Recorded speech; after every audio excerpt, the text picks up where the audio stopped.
Hey, everybody give it up for Shane Aber.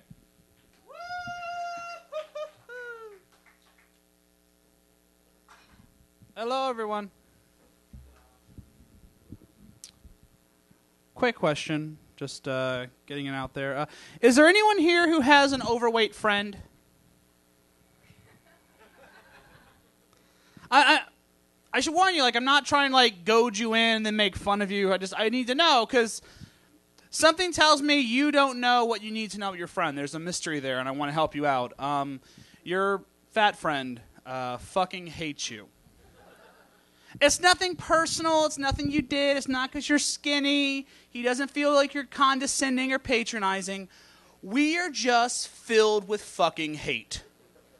This image that we're all jolly and happy, and no, that's BS. If you cut open a fat guy, all you're gonna find on the inside is black bile and Hostess cupcakes, because that is all we are made out of.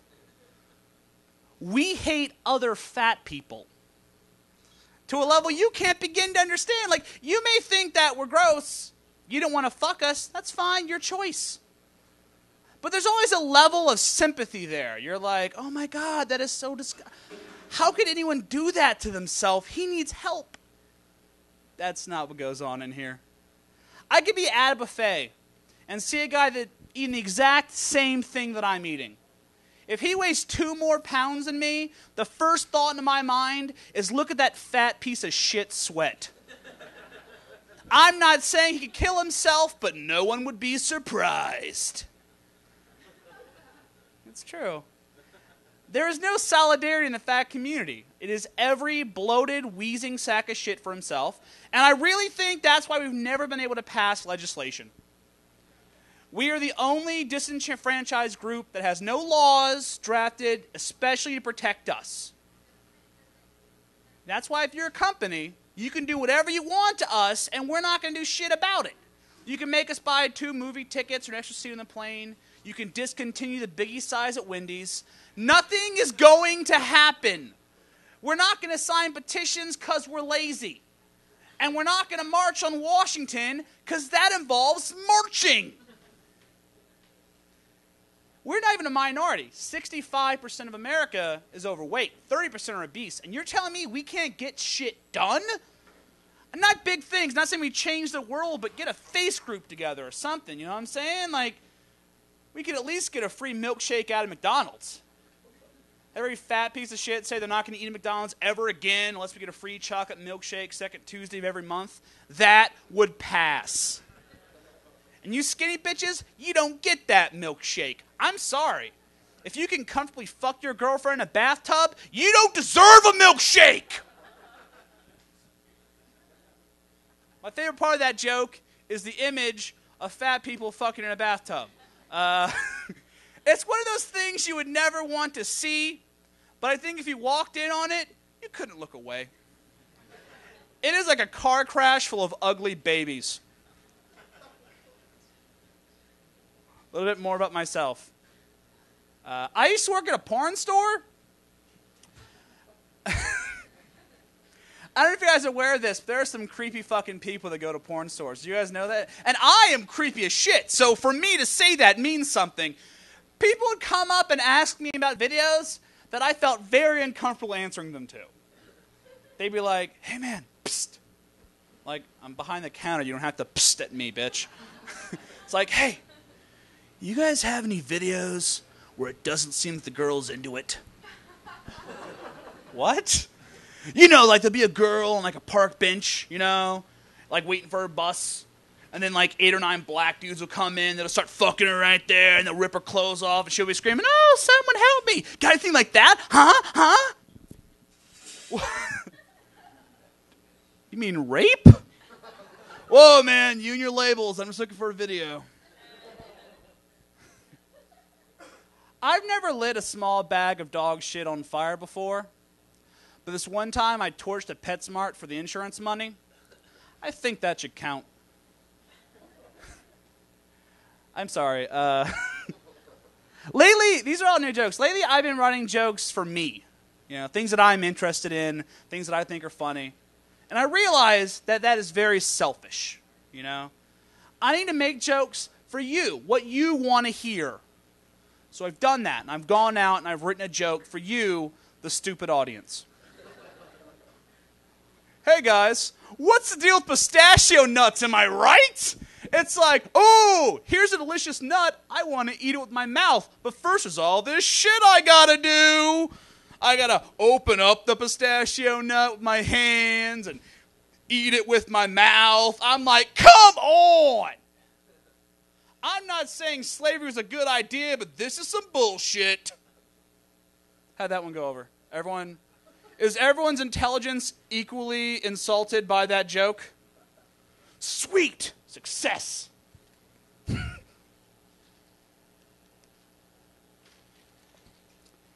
don't want to shock you or anything, but I've had sex before. I used to fuck this coke dealer, and yeah, that is as bad of an idea as it seems. I don't know, if you're into gun-toting Hondurans in your love life, fucking do it. I'm just saying it did not work for me in my world, but it was kind of weird.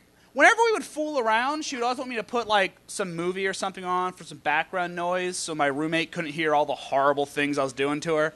And that's not that unusual. Like, I've gotten that before. But she always got to pick the movie, which is why right now I can honestly say that I've done it to Scarface 27 times. I don't want to brag or anything, but I'm pretty much Jay-Z at this point. S to the his ain. That is how you say my name in Hovish. Hovish, the language of Jay-Z.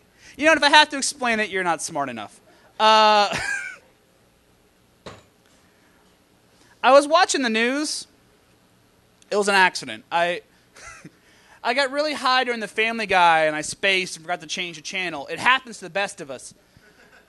They were doing this report on sexting, which apparently is the worst possible thing that has ever happened in American history. It is that scary.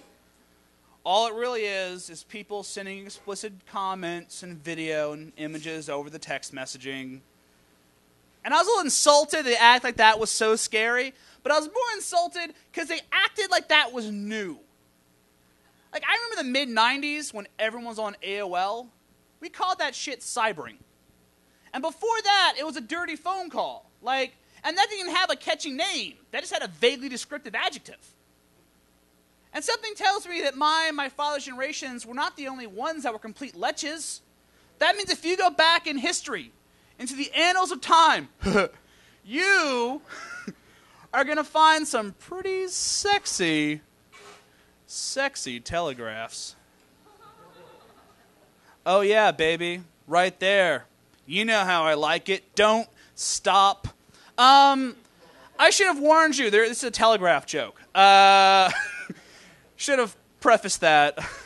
I think of all of them, the sexy telegraph is the most fucked up. Because no one had a wire service in their house. You had to go to a dude. She had to go to a dude. Congratulations, you're now in the world's most awkward four-way. And there's some old guy at Western Union that knows what you want to do with that butter churn. It's a good time to own a musket, eh, fictional man from the past? I'm going to dedicate all my jokes to people I've created.